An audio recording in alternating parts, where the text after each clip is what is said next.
Yes. Yes. Yes. Yeah.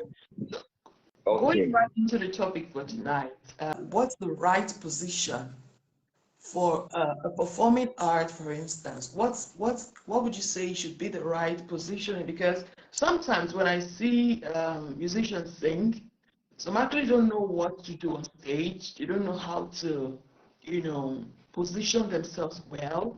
And then the projection when they sing, is it supposed to be too loud? Some are too low. They don't know how to handle their mics. They don't know how to, the gesticulations, everything. I actually think all these things put together is what makes the performance great. But some people Yeah. don't know, they actually don't know what to do. So that's what we want to do tonight. The projection, how should the projection be? How should the handling of the mic, your entire stage. So would like to know your take on that, what you think we should do, how to go about it. Okay. Funny enough, um, it seems like there's been this long battle between the sound tech or the sound team and the choir people. Really? I I think this will also be a good place to also Yeah. get to address some of the issues I've seen over the years. Yeah. Because the truth is, at the end of the day, we are all coming together to worship God. And I know it could be a different ball game in a secular environment. But Okay. even in a secular environment, at the end of the day, we are all supposed to work as a team. Yeah. Because when we talk about production, you cannot really have a perfect production when you don't have a team that is together. Mm-hmm. Like they have a common goal. And what is the common goal? You have a production that everyone should come together and make it a success. Meaning you are singing, you are playing, you are mixing, you are setting up A2 or whatever you are doing. Mm-hmm. The common goal is that the production should be good. Now, getting back to the church setting, is beyond just working as a team. Church is a spiritual environment. Sure. And as a matter of fact, I tell people that some people that I train, people that I'm opportune to talk with, I say, as a sound engineer, you are also a minister, actually. Sure. And you must come to terms with the fact that you are a minister. My late pastor of blessed memory, Pastor Ezekiel Lechan, used to say something. He said, whatever a pastor is doing to grow a church, whatever a pastor is doing to succeed in ministry, is the same thing a businessman can also do to succeed in business. And it's the same thing a music minister can also do. So getting back to church, of course, the scripture talk about, trying to get to the scripture now, but the scripture said that Jesus called the 12 to be with him first, that he may send them. Meaning, before he was able to send them, there was a time they had to be with him. That talks about your fellowship with God. So if a pastor will have to fellowship with God to receive word for the people, the sound engineer also has to fellowship with God to get the right thing to do in the service. Because the truth is, the devil will always look for the weakest point among the entire team. Yes. So the pastor can pray, is charged up for the word, the choir, they're all ready. Then he can just be the sound engineer. Yeah. It's a problem with talented people. Like I always try to drive this point back home. When you are growing in ministry, or maybe you are good at what you do, you could be deceived to think that it's just by, this thing, you are good at what you are doing. So you can just do anything, just step on the board and start mixing. It's a big problem because you are going to cause a problem, a very big issue for the entire team, for the church. I tell people, as a sound engineer, you are also ministering. meaning someone should be someone. You shouldn't have a situation whereby someone came to church and at the verge of probably giving his or her life to Christ, and all of a sudden you now have a distraction from sound. Wow. So getting back to the choir or the musicians, the same thing is applicable to the musicians. You know, talented people somehow get to a point they feel like, I'm good at what I'm doing, I'm good at what I do. I don't need the help of the Holy Spirit, especially when you have to work in the church environment. Yeah. You cannot depend on your own strength. Yeah. You can't do without the Holy You Spirit. cannot. So getting back to positioning, it matters a lot. As I said, so there's been this long battle between the sound tech and I must confess, in my early days, I had the same issues. I used to fight because you must do the right thing. Because unfortunately, most musicians actually doesn't really know the right thing to do. And there's this one I always tell people, every musician is naturally selfish. Selfish in the sense that, let's say the person playing the guitar wants the guitar to be very loud. He wants to be heard. Okay, yeah. The person singing or the person playing the drums wants to play very, very hard and everything. Everybody just wants to show self and you know, such a situation is actually in fact, is every sound engineer's nightmare, where you have musicians that are very rowdy. Everybody just wants to do whatever they like. Yeah. Now, even getting down to playing, this one does feel like, you know, even among the musicians, like I tell people, of course, we are all musicians, we are all familiar with the word one-man band. Yes. Okay, just get somebody's playing keyboard and is picking bass with left hand and is playing the other part of the keyboard and is singing.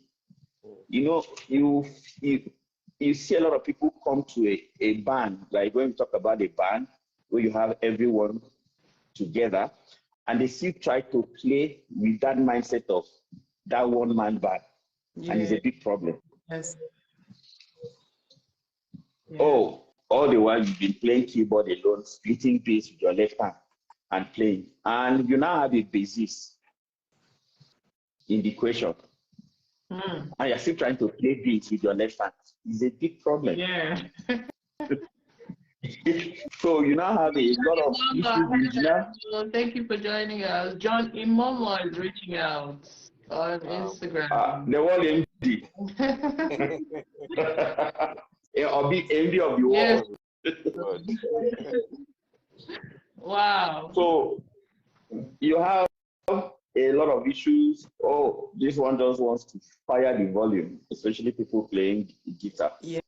They turn up the volume and fire the thing. And the engineer is wondering, because the thing is this, in every setup, you have the stage monitors, and you have what we call the FOH. The FOH is what we call the front of house speakers. The audience that are coming in, they don't come into the venue to listen to the monitors. They don't come into the venue to listen to the combos, the bass guitar combo, the lead guitar combo. Okay. What they want to listen to is actually what is coming from the FOH speakers. Okay. And the situation, you have musicians that turn up the volume on their monitors so loud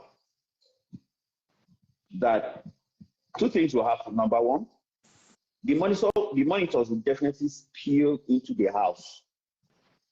Okay. And if you've tried turning a speaker to the wall and now try to stand behind the speaker to listen, you know, it's not the same experience as when you turn the speaker to yourself. Yeah, sure. Yeah, because the monitor first is actually facing the instrumentalist, the audience, and the monitor is backing the audience. So whatever is coming from the monitors is actually feeding the instrumentalists or the musicians on stage. And whatever the audience are listening to is what is coming from, more like what we call reflected sound.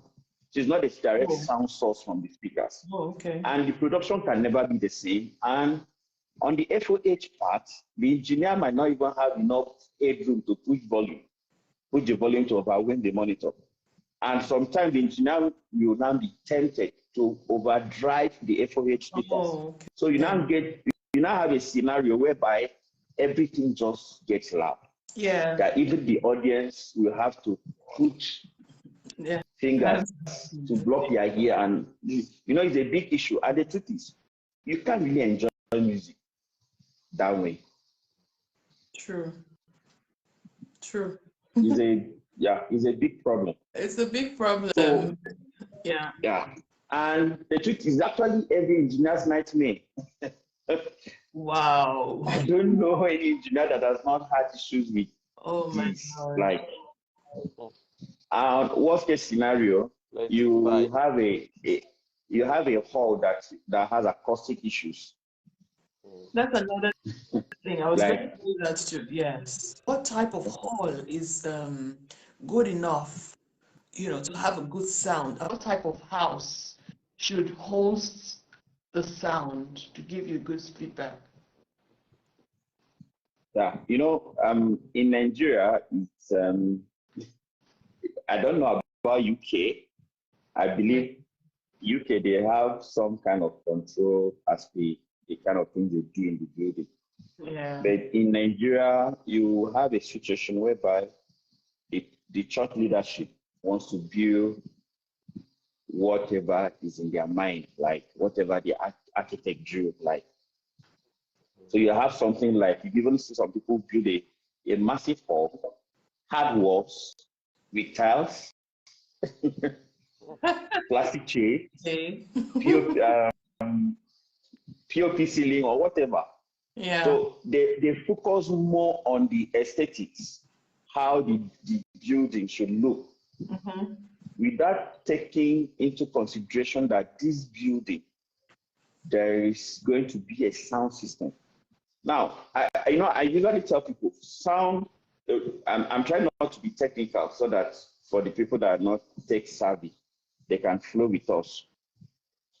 Sound first, a sound is actually a wave. There's something we call waveform.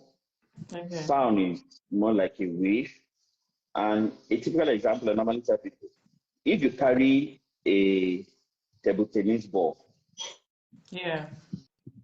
and hit the table tennis on the wall, you will notice something, or maybe you hit it on the hard tiles or something.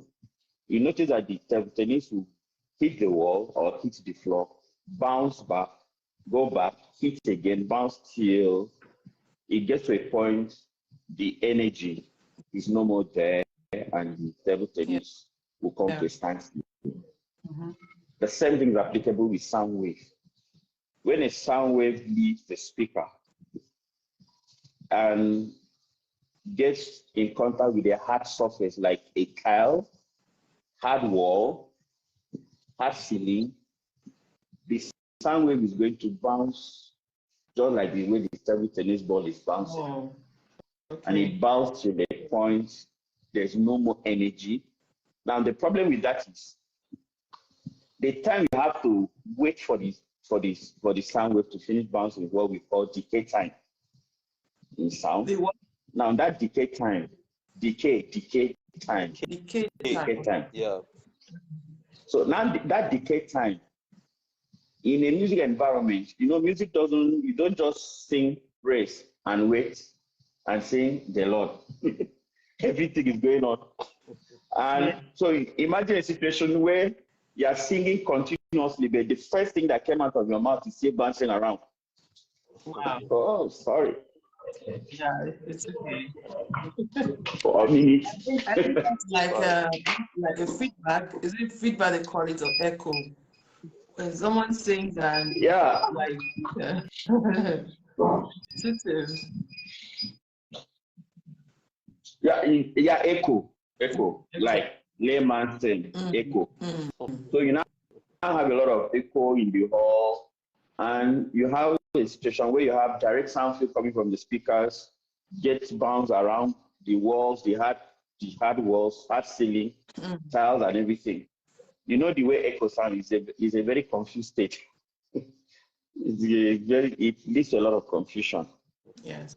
So what I usually advise for building such a church, one, first thing you should bring in a sound engineer from the start of the building, like from the architectural drawing. Okay. Wow. So the sound engineer can advise what to do and what not to do, even the dimension of the hall. But a lot of people will definitely not go that route because they feel, oh, I have to pay a sound engineer, a sound consultant to advise and stuff. But some of those halls, there are other remedies like acoustic treatment, padding, putting rock carpet, putting padded chairs, Yes. padded chairs, rock carpet, padding the wall, which is also kind of capital intensive. But in fact, there's something I did for my church because we had a lot of acoustic issues. And going through the route of padding was definitely going to be a lot of money. The cost. So I came up with an idea which worked perfectly. Which is cheaper is to have just have drapes, heavy drapes or heavy curtains. No curtains, like something that can absorb sound waves. Okay. Then you just pull it together, put it around the wall. Oh, okay. So someone coming in looking like, oh, the entire wall is draped, which is also fine. You can play around with colors. Okay. That is, I think, to me, that is one of the most cost-effective way to handle your caustic.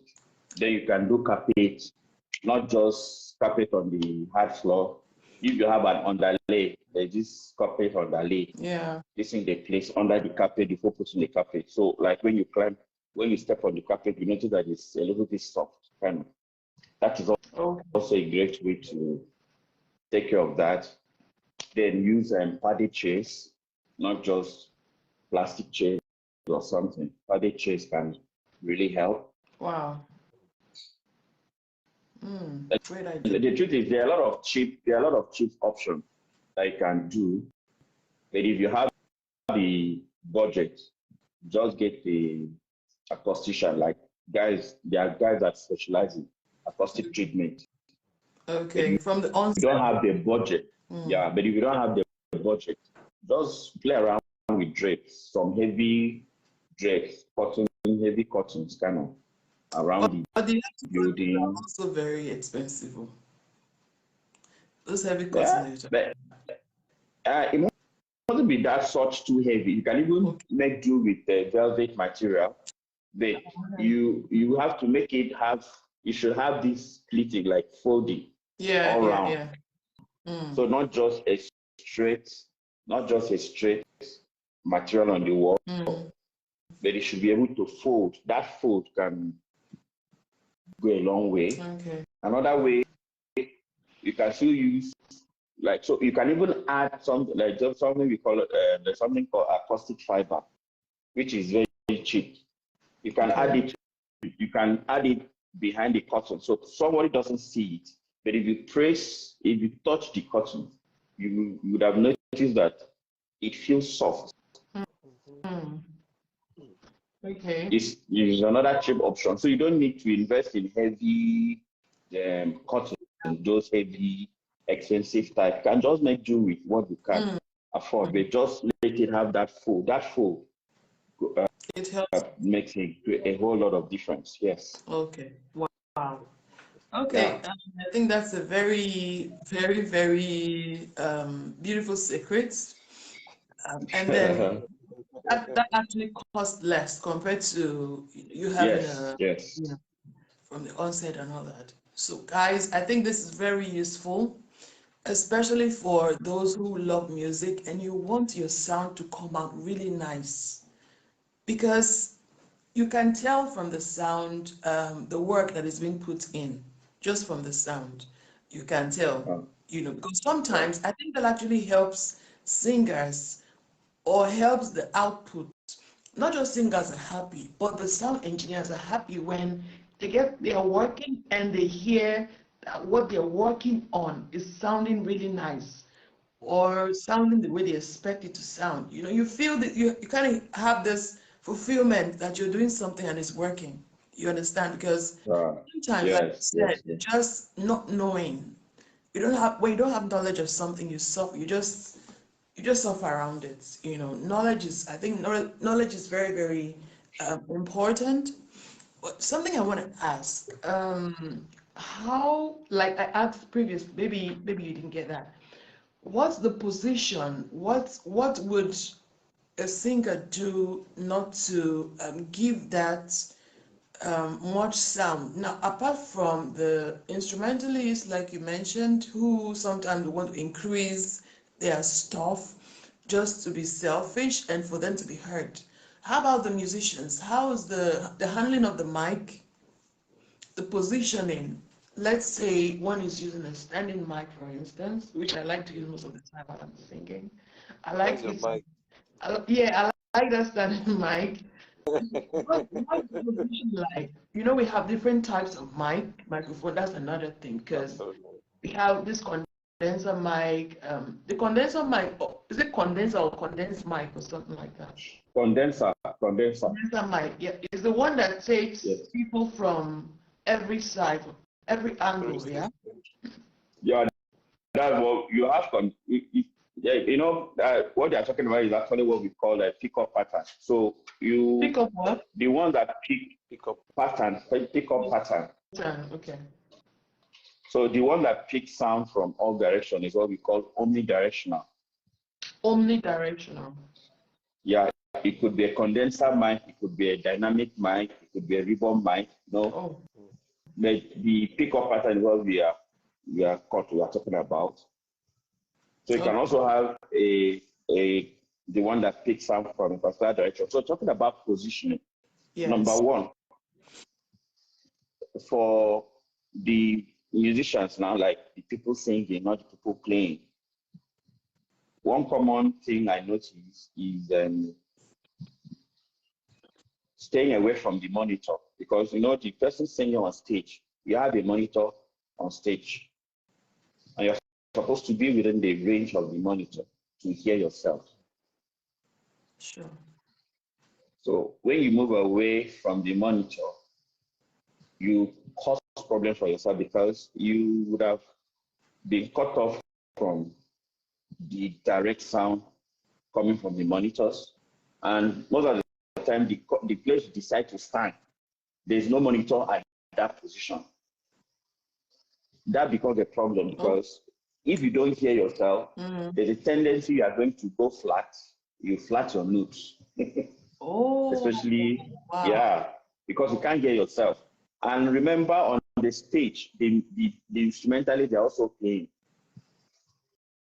And most of the thing you could be listening to would be more of the instrument, not your voice. And when you cannot hear yourself when you're singing, especially when you don't have access to in-ear monitors, Yeah. and you now decide to stay away from the speaker. So as much as possible for the singers, try and stay within the range of the monitors. Of course, you definitely always have more than one monitor on the stage. Yeah, sure. That's very true.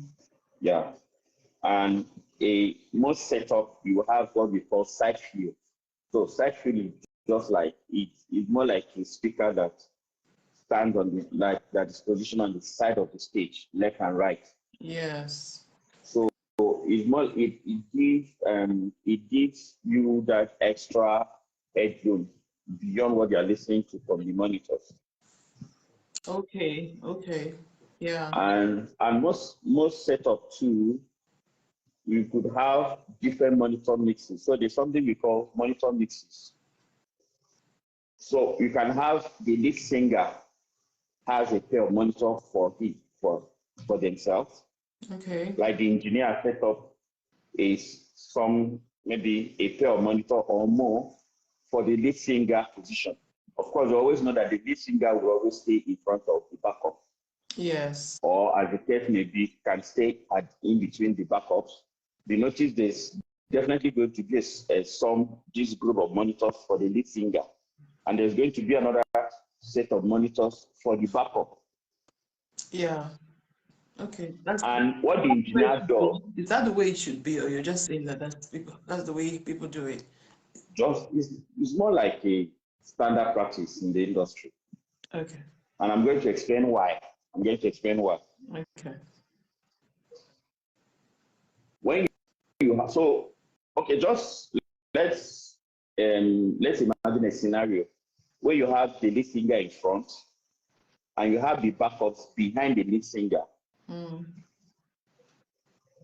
You know, the person in front, if you just keep only one speaker, we also say you now have one monitor, or let's say it's a pair of monitor for the lead singer, Yeah. which is in front. The backups behind may not really benefit from that monitor as well. So most standard professional setup, you now have this other set of monitors for the backup singers. Okay. Okay. Yeah, and you have this other set of monitors for the instrumentalist. Now, what happens there is this. The mix engineer or the stage mix, or some setup, you can have the FOH mix, which and it's different from the monitor mix. Mm. But either from the monitor mix, there's different console for the monitor mix, or same console from FOH. The engineer you have to mix a different but have a different mix for the lead singer in front and a different mix for the backups. Oh, okay. So the lead singer, so the idea is this: whoever is using which monitors should be the loudest in that specific mix. Oh, okay. Okay. I get it. So meaning the lead singer should be able to hear himself more on his own specific mix. The backup, like people doing backup for the lead singer, should also be able to hear themselves more on their own monitor mix. Same thing with the musicians. Mm. So if the other monitor is for the keyboardist should hear himself more. Yeah. Are you seeing me well? Yes, you're fine. Oh, really? Okay. Okay. Yeah. Now it's a bit shaky. Oh, wow. Okay, let me take out this time to thank Oludare Sheon Fatungashe. Thank you. Said keep up the good work. Thank you so much. Thank You you. need to move back a little bit, yeah. Yeah, so we're having our Mr. IT before I cut my tongue. Mr. IT, the sound engineer, is talking about positioning and all that. So I hope you guys are enjoying. Just put down your comments just in case you have anything to put down, or you have an observation or something. Put it down. Lord bless you. Okay, so please go ahead. Yeah, so the idea is the mix on the musician, on the lead singer's mix and monitor should be different from the backup. So that makes everyone satisfied with the things they hear, with the sound that they hear. Yes. Beautiful. But that doesn't also mean that, because you're mixing for the lead singer, you should only have the lead singer on that specific monitor. You should be able to have the entire band. They should be based on the preference of the singer or whoever is using the monitor. Okay, that's good. Yeah. That makes sense. It should be based on the preference. So the person, let's say the lead singer can say, okay, I need to hear the main keyboard. I need to hear the backups at a certain level. I need to hear the auxiliary keyboard. I need to hear the drummer. Okay, you can say, okay, the drummer, I don't need everything from the drum. Okay, let me just get the hi-hat and the snare for timing. I can keep myself, I need to hear the loop. If you have like a backing track, I need to hear the loop. So the work of the engineer is basically to listen to the musicians and try to give them what they want. Okay. Not trying to impose his own thoughts on. Yeah, because you're actually not the one using the monitor. It's actually the people singing. So Sure. you try as much as possible to play to their tune in a way. Okay. But not to go overboard. Because sometimes, Not to go overboard. you know, some people just like to hear themselves. I've seen people singing, they just say, it's not loud. It's loud though. It's not loud. You increase it. You know, And then today, you hear lots of feedback and all that. Definitely, you have a lot of feedback. You know, that's even why under that, a good tip for musicians, especially, in fact, for everyone. As a mix engineer, as a choir person, as a musician, your greatest asset is your ear. Your ear. Ah, that's right. Yes, is your number one tool. Now, there's something called threshold of hearing. So you have a situation whereby some people just like listening to music, loud volume music. Maybe they're using headphone, earpiece, and if you're standing beside them, you can literally feel the music. Yeah. And now the problem with that is over time their threshold of hearing would shift. Oh, really? Yes. So you're actually doing more harm to yourself. It might sound good, very loud, but over time you will not be able to hear certain normal volume, like something we call normal volume for every other normal person. So now I have a situation where the person is not asking for more volume. And sometimes the engineer, every other person on the stage is like, guy, you're too loud. And the person is like, I need more volume. It's a problem. Because I said because when you said give them what they want to hear, sometimes it can actually be overboard for them. It can be overboard. You should be able to come in when you think it's going out of hand or it's no longer normal. I think the sound engineer at that time should be able to tell or to say that, okay, it's going out of hand, or this is how I think it should be. This is where I think it should be, you know. Yes, of course, the sound engineer to have to put his feet down at some point. Yeah, because it actually would spoil his work at the end of the day. Yes. You know. Yeah. I tell my choir sometimes, those days, I tell them, I like, you're a team. Don't always look out for yourself alone. When you hear you're hearing other people. So how are they supposed to stand when you're using the condenser? A situation where you have more than one person singing into the microphone. At that point, if the mic is for maybe 3 people, one person shouldn't just hijack the mic and get close. Yes, it's going to be a big problem. My voice because you know, and sometimes it's not even an omnidirectional mic. It could be maybe some churches, they don't have enough microphone. They have more people in the choir than available microphones. So they can now decide to put maybe a microphone on stand, just normal direct mic on stand. And people are maybe supposed to have 1 or 2 persons. At that point, everyone should try to maintain an equal distance between themselves and the microphone. So that if the microphone should be able to capture everyone's voice like equally. Yeah, okay, equal distance. Now, then for the people having microphone, because there's something called proximity effect. I'm trying to keep everything to the very simple kind, so that proximity effect is a situation whereby you have a microphone. You notice that if the microphone is very close to your mouth, you tend to have this bass, like the low frequency in the microphone is enhanced, or what we call bass. Yeah. And if you take it far from your mouth, you notice that you tend to lose that bass, but like the low frequency. I don't know if anybody has an issue with the term low frequency here. So let me just use the word bass. Bass is better. So the bass, like to a layman's term, the bass, you tend to lose it as you are taking the mic away. Okay. So the proximity effect is a big issue as well.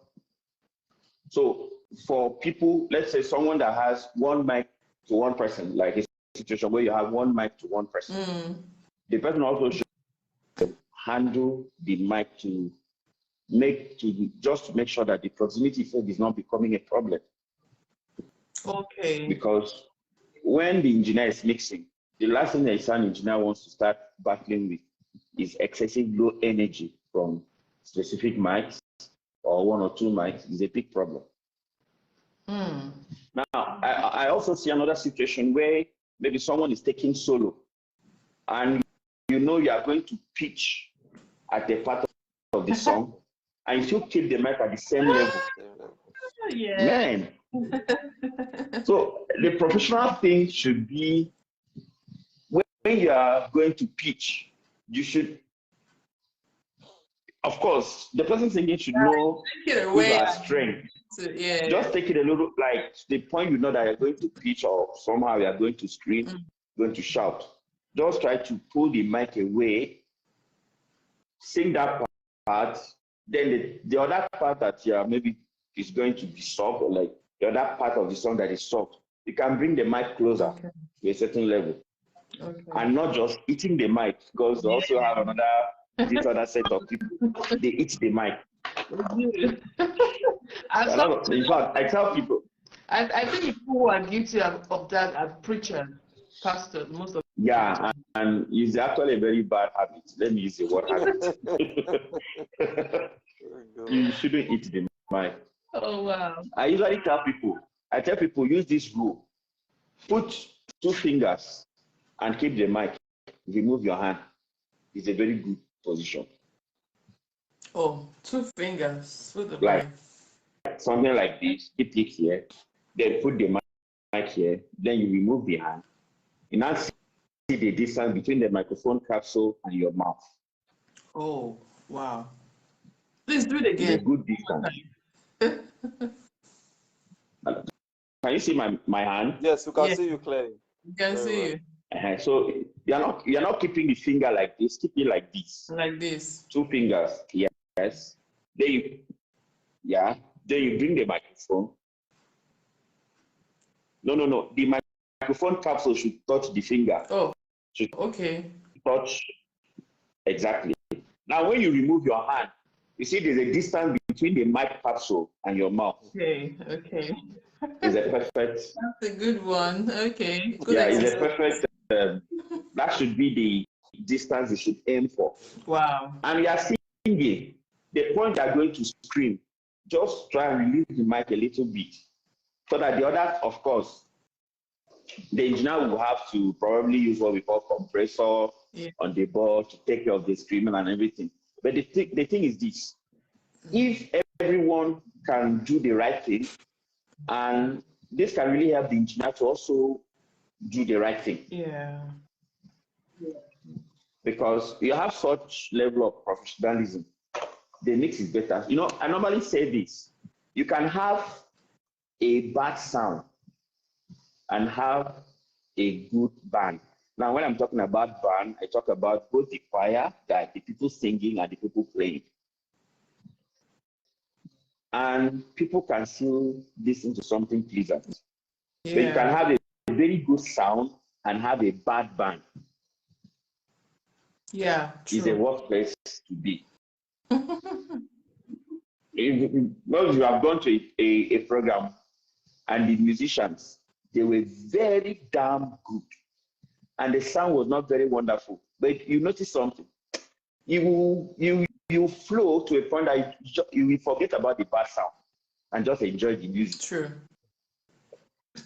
But of course, it's a great blessing where you have a good band and a good sound. Oh boy, that's like it's Glory. it's everyone's dream.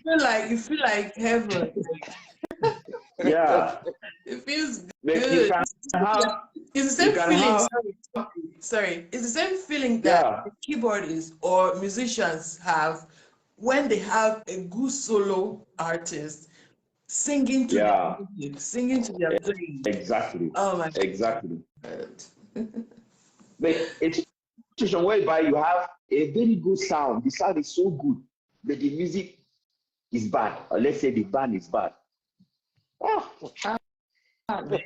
you don't know, because the good sound is going to amplify a lot of things, and someone that is musically inclined will find it very uncomfortable staying. Yeah. Maybe I just listening to someone singing one off, entering flat.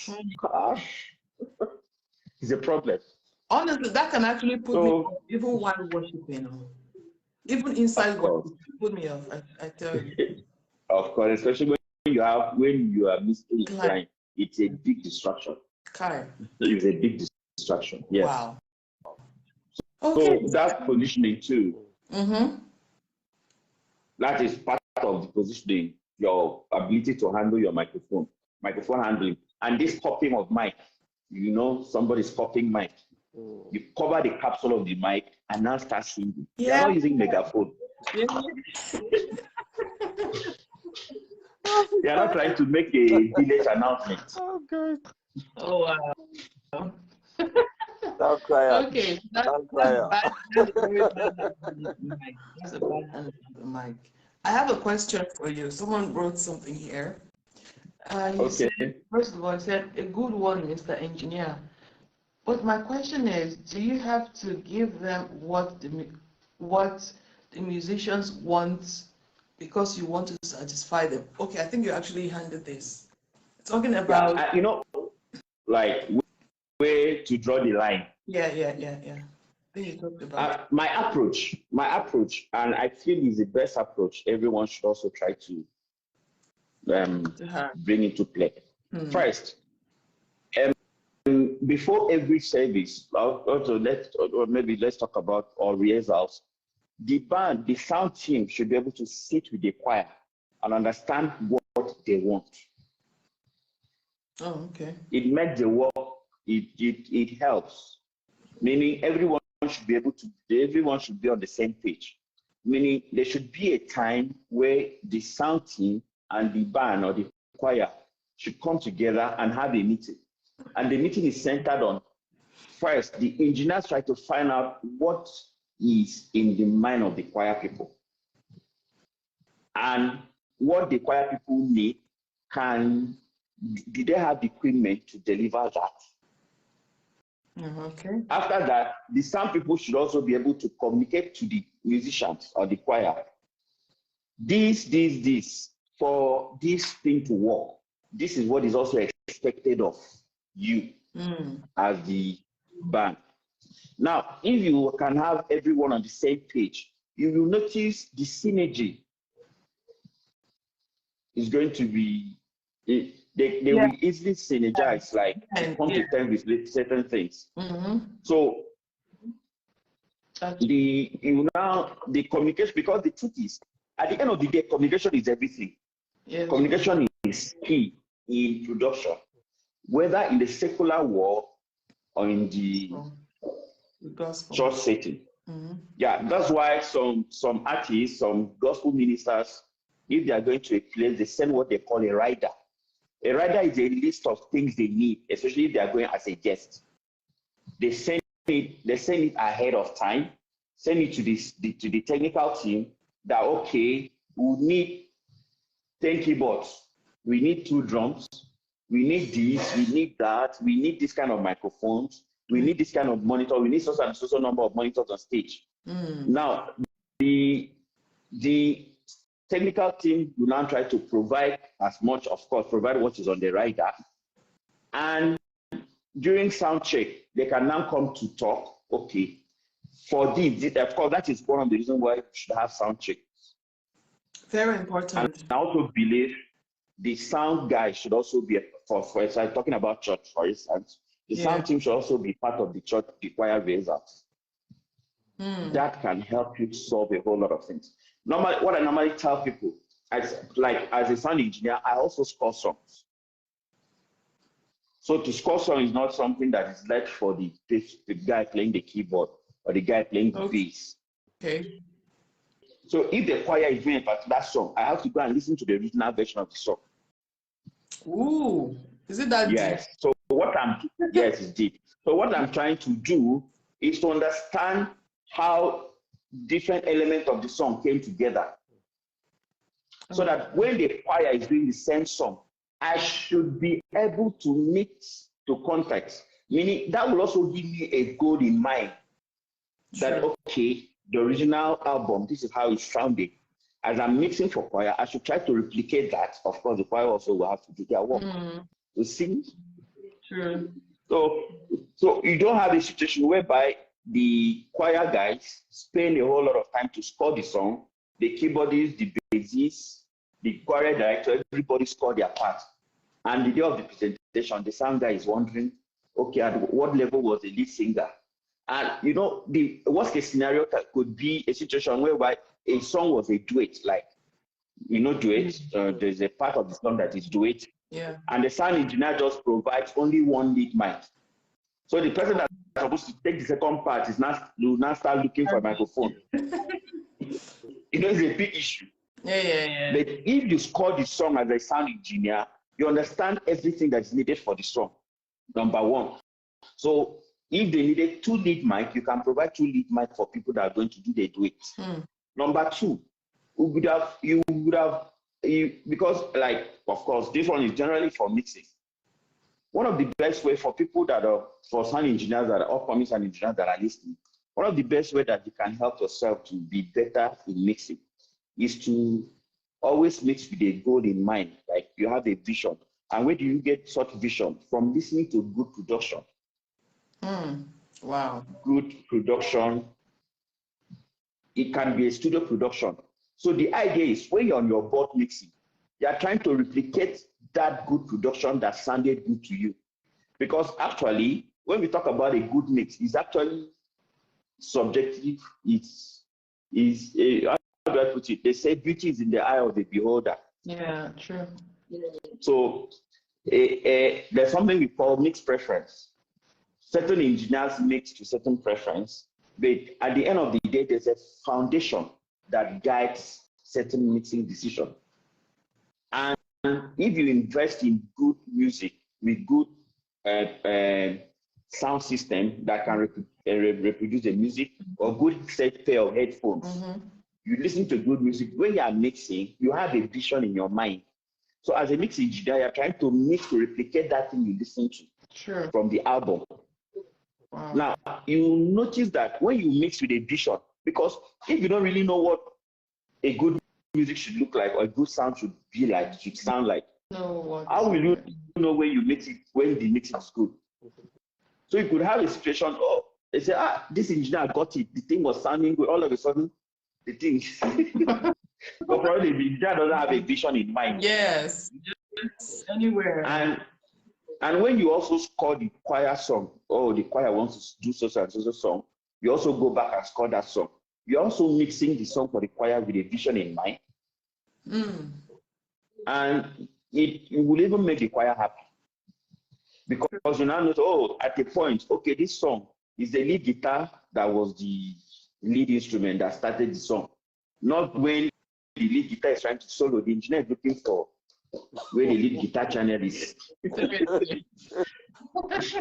It's frustration. That is a big frustration for every choir person. Work, man. It's a lot of work. Even for, I didn't know that you have to score. This is deep, huh?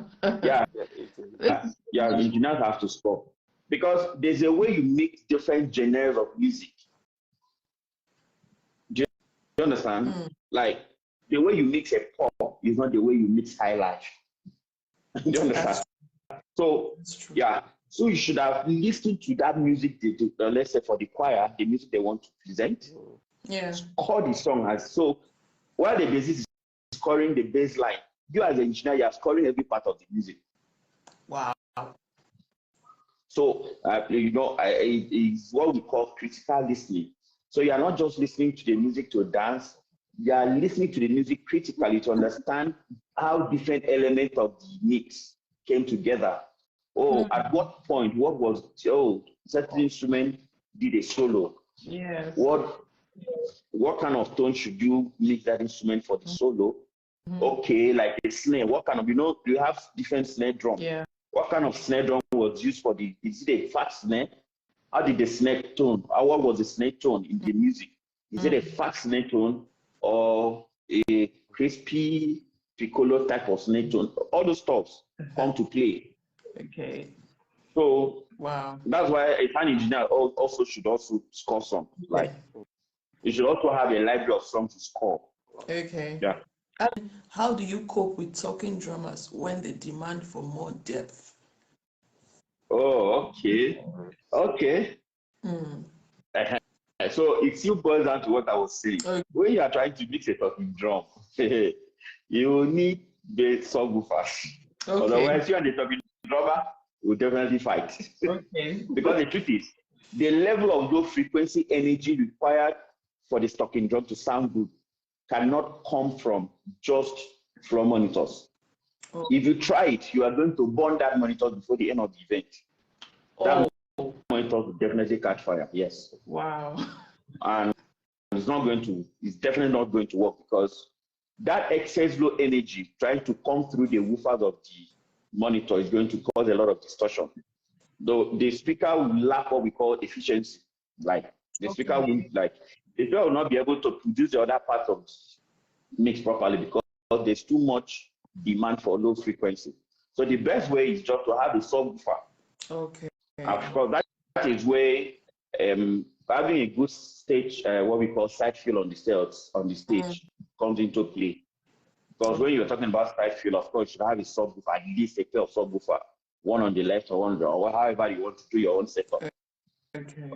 Some people can even, of course, most, especially in the West, Southwest, you have to set up like extra subwoofers and extra tops for the talking drum alone. It's not negotiable. A lot there. That's true. Non-negotiable, non-negotiable.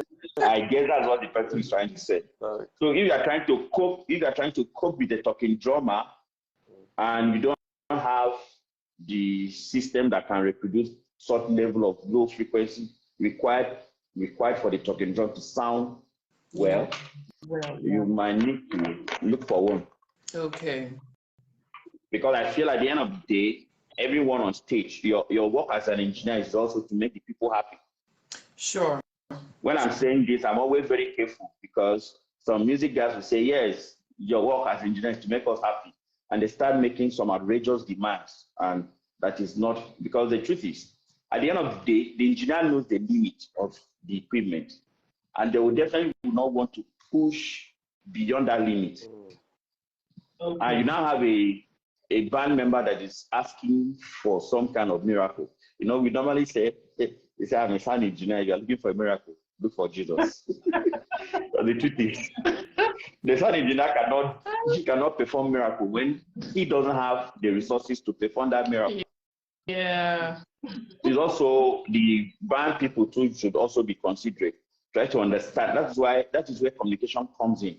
Try to understand, okay, the guy said this is what they need, and you're able to let them know that, okay, this thing you're looking for, okay, we have it, we don't have it. Okay, we don't have this one, but we can make do with this. Yeah. There should be that kind of understanding before the program, so that you don't have a situation somebody will just start stoning another person with guitar. I've seen that happen before. Or the lead singer just stone the sound engineer with mic. and the sound engineer now grab the DI box and stone. No, a lot of things happen. Yes. Oh, the lead singer just fling the wireless mic on the sound engineer. The sound engineer just grab the nearest available object, fling back. Yes, that happened before. Wow. Well, all those things can be avoided if both parties can have that communication ahead of time. That's true. And during sound check, we'll also use that your sound check period to find out, okay, what can you do, and stuff. It really helps. Communication is actually key. Communication is key. It is. On all levels, communication is very, very, very important. Yeah, communication is very paramount. Yes. I think, it's been a beautiful day.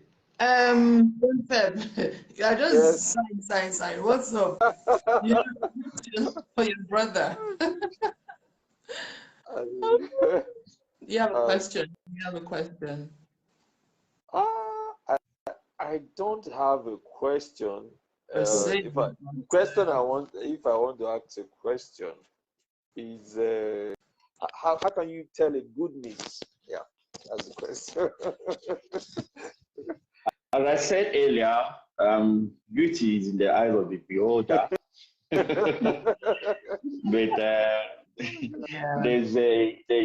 there should be a foundation to build on. Number one, number two, depending on the kind of music, you know, we have different genres of music and they don't all sound alike. You understand what I mean? Like when we talk about, there's a unique way a reggae sounds. There's a unique way high life. So first, you ask yourself, what are you trying to achieve? Are you trying to, okay, so like what genre of music are you trying to mix? Now for this genre of music, how should it come off like? Do you understand?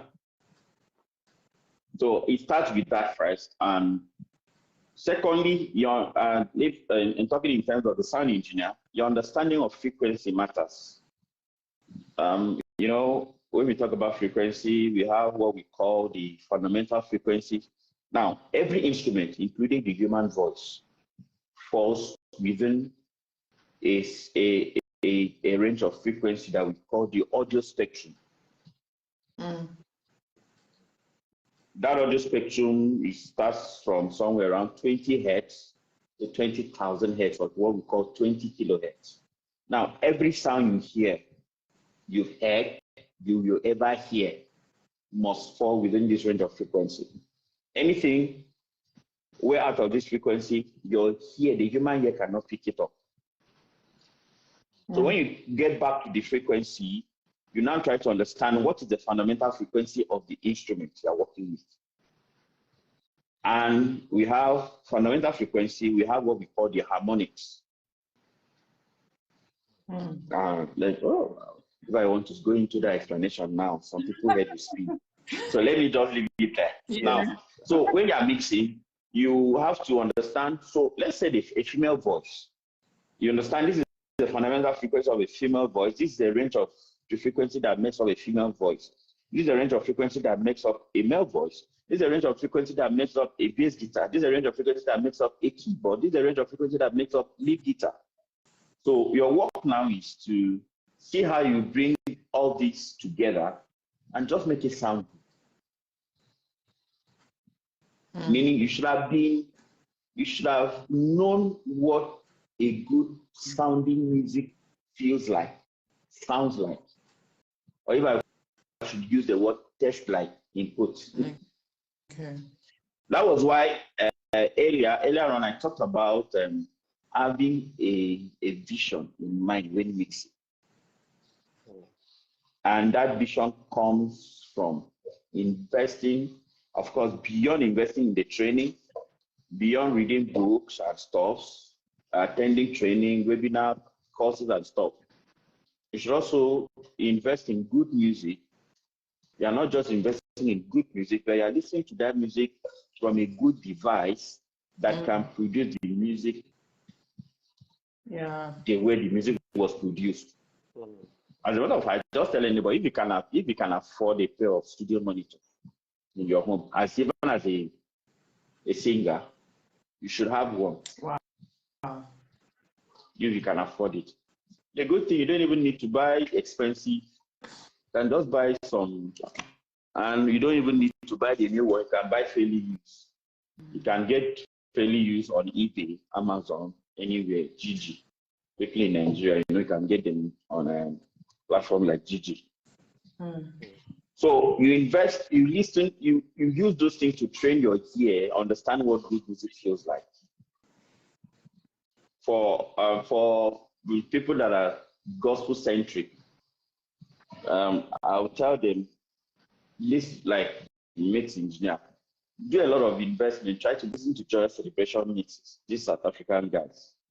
Oh, okay. Listen to Joyous Celebration, listen to one of my favorite too is William McDowell. Wow. So that will help you in the terms of mixing worship. Then you go to pop, you can look for Ty Tribbett, Kirk Franklin, all those guys. Now, you see, these are different genres of music. So you have such a big library. Of course, there are a lot of others. We'll talk about Willie Franklin. Do you understand? So you have a lot of these. So you listen to all these genres and try to see what stands out, what makes it unique. So you now have a better understanding of what a certain genre should feel like, should sound like.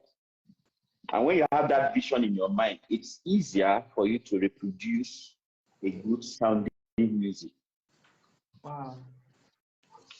You know, of course, one of the ways you can also help yourself when you produce, let's say you are into production, just get someone, you can get some trusted friends or anyone, just say, oh, listen to this thing, let me know your thoughts. And also people that are also musically inclined. You know? So, and some people may not tell you the truth. It sounds good, but from their body language, you can, you know, if the thing is sounding good, they're just trying to make you feel good. You know, I'm actually a digital marketing strategist, and I do a lot of copywriting stuff, like not copyright, let's say. Okay. But when you talk about copyright, selling with words. So I read a lot of email sequence for clients and stuff. And when I was learning copywriting, my mentor said, in every day, try to look at email letters, or look at the ads on social media that when you finish reading, you feel compelled to take action. Now, every day, try to write a copy. So you can just pick an imaginary product and pick a target audience in your mind and write a sales copy for that product. Then give it to someone to read. Now, when the person finishes reading, if he just says, good copy, not that you need to go back and rewrite. But if the person finish reading and now say, how can I pay for this thing? You know that you wrote a good copy. So if someone is listening to your mix and say, wow, how can I have this mix? You know that, okay, the mix is good. It's good. Yeah. And another thing is, don't kill yourself trying to be perfect. Okay. Because you can easily get discouraged. Oh, this is not sounding the way you should also try to be unique in your own way. But at the end of the day, just make sure you follow the fundamental principles of mixing. And because, as I said, there's something called mixed preference. Yes. And it's more of beauty, as I said, beauty is in the eye of the beholder. But just make sure you follow the rules, of course, not just the rules, because sometimes you should also think outside the box. And when you're thinking outside the box, you might need to break the rules. But at the end of the day, it should just be pleasant. And one of the ways you can get such feedback is, okay, someone listening to the thing and like, wow, I need to get this. Can I have this? You know, the music is good. Because some people are just very diplomatic. The music is bad. They just say, good. We don't need options. In music, we don't need it because it will not make it good at all. Yes. The person who are very critical, they are good. Yeah. They are critics, good critics.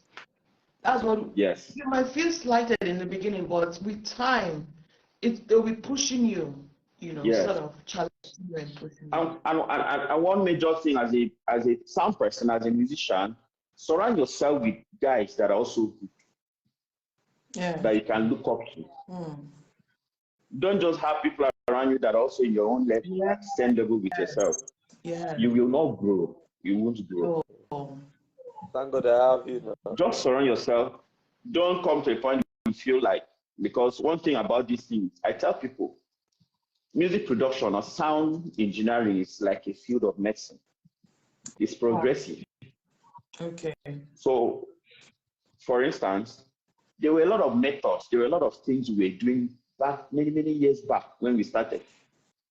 we can't even think of doing those things. But those days, like, if you are not doing that thing, you are missing out. But those methods have become obsolete. Meaning you have to keep on growing, you have to keep on reading, you have to keep on attending courses, attending training, talk with other industry experts, try to understand the innovation in the industry, just to try to be at a certain level with the trend. Yes. Follow the trend, like you should be growing. Be updated. Must be updated. Yeah, be updated, because you can easily become obsolete. That's the truth. Like today, I just put a call across to a friend. Last week, I was with a friend. We just sat down to just fellowship together. We talked a lot about mixing, and guess what? It was actually a normal conversation, but we all helped each other. We learned a lot. Wow. And these are guys that are actually good. On Saturday, I had one of my friends, Precious Tawo, came around from Kalawai. Was in Abuja. We got to sit down. We just rubbed mind together. In fact, now I went to my church that we were just experiencing a lot of things together. It was a good. I think tomorrow I'm supposed to meet with a friend too. Just sit down, just talk, just share ideas. We talk about the trends in the industry. Those are things that also help you grow. It's not just the courses, but such interaction helps. The same thing with the music, like the person that is singing. The same thing that with the person that is playing guitar or something. Wow. Of course, sometimes when I have some friends that play bass, when I find myself in the circle of bass guitarists, we still try to talk, even though I don't really have flair for bass guitar anymore like that, but I still try to learn one or two things. Who knows? Yeah. One day, I can find myself in a place the bass guitar didn't show up. I need to leave the console and mix. I'll play. But the idea is that every point you should aim at just growth, a mindset that appreciates learning. Because the truth is, sometimes you have to unlearn, relearn.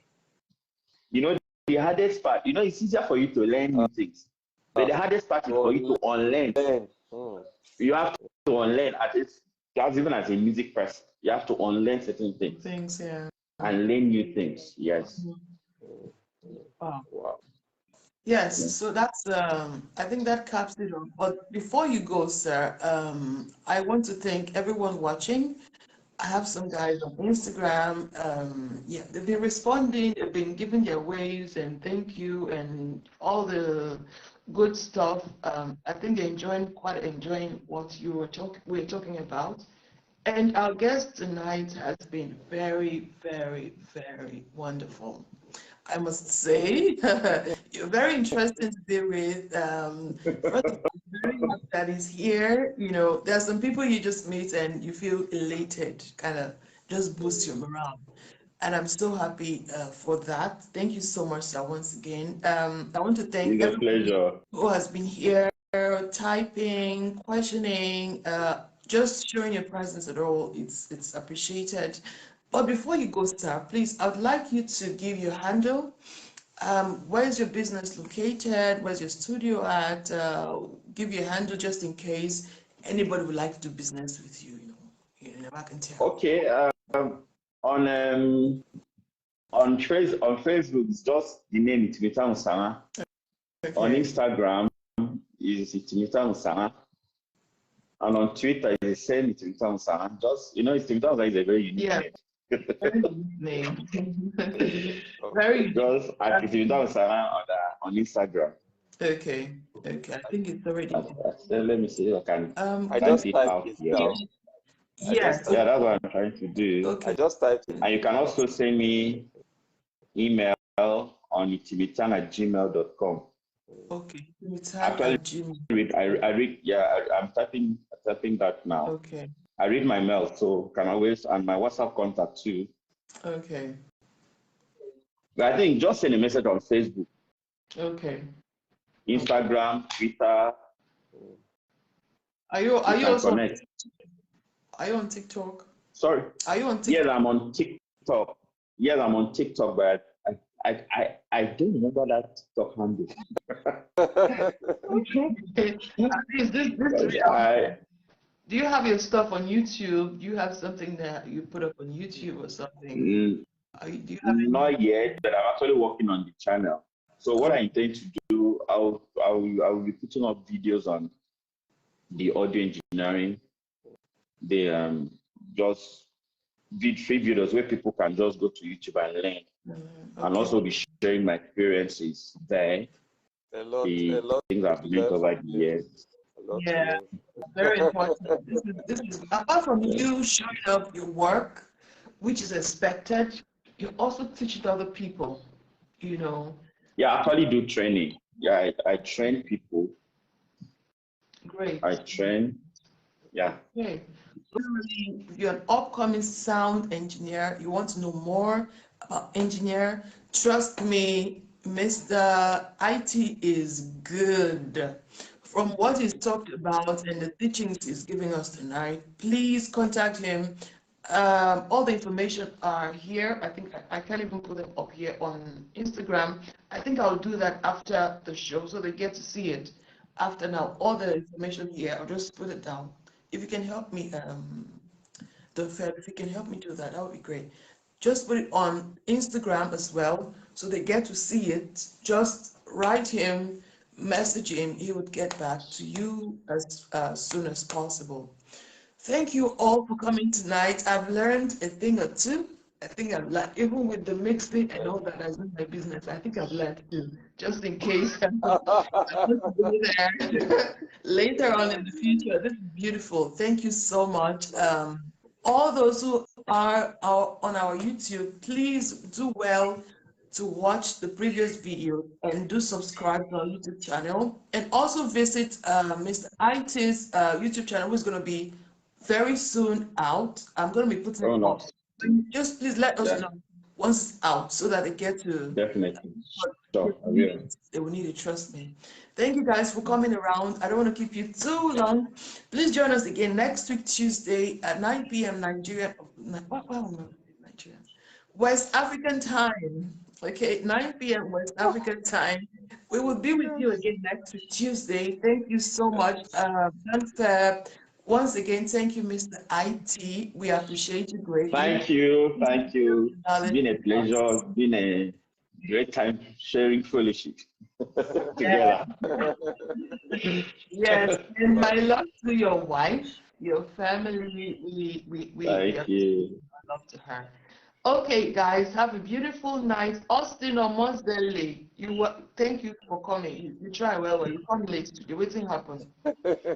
Manuel, Shabanks, so Banks, thank you for coming around. We appreciate you. If you have questions, please just put it there, put it down. We will still get to read and send it back to Mr. IT to save Yeah. us from this our troubles. Okay, thank you very much once again. Have a beautiful night. We will see. We will hear now. We'll talk. We will talk. So have a Thank beautiful you. night. Bye Bye. Good bye. night. Bye. Bye. Yeah. Yeah. Okay, so guys, thank you so much for hanging with us. We appreciate you.